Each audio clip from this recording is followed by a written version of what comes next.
as if today is your last day. When Steve Jobs was diagnosed with pancreatic cancer, it was a life-altering moment. He had to come to terms with the fact that he might not have much time left, and that he would need to make the most of every day.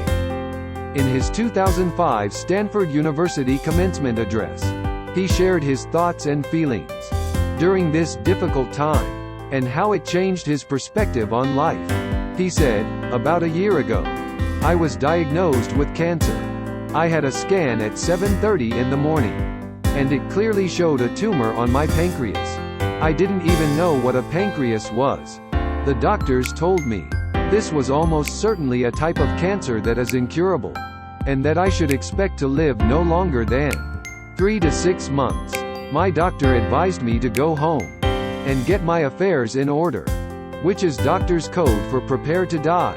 It means to try to tell your kids everything you thought you'd have the next 10 years, to tell them in just a few months.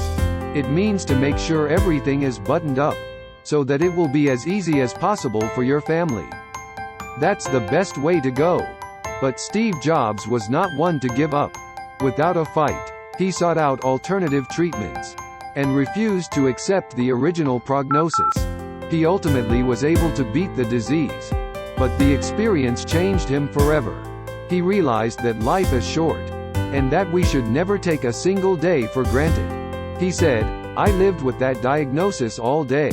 Later that evening I had a biopsy, where they stuck an endoscope down my throat, through my stomach and into my intestines, put a needle into my pancreas, and got a few cells from the tumor. I was sedated, but my wife, who was there, told me that when they viewed the cells under a microscope, the doctors started crying, because it turned out to be a very rare form of pancreatic cancer that is curable with surgery. I had the surgery and I'm fine now." But the experience did not just change his outlook on life. It also changed the way he approached his work. He became even more passionate and driven, knowing that he had a second chance to make a difference in the world. He said, "I'm pretty sure none of this would have happened if I hadn't been sent to that specialist for that specific kind of cancer." Sometimes life hits you in the head with a brick. Don't lose faith. I'm convinced that the only thing that kept me going was that I loved what I did. You've got to find what you love. Your work is going to fill a large part of your life. And the only way to be truly satisfied is to do what you believe is great work. And the only way to do great work is to love what you do.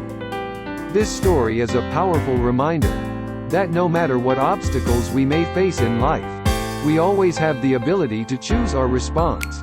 We can either give up or we can fight. And sometimes it's the fight that leads us to unexpected places of growth.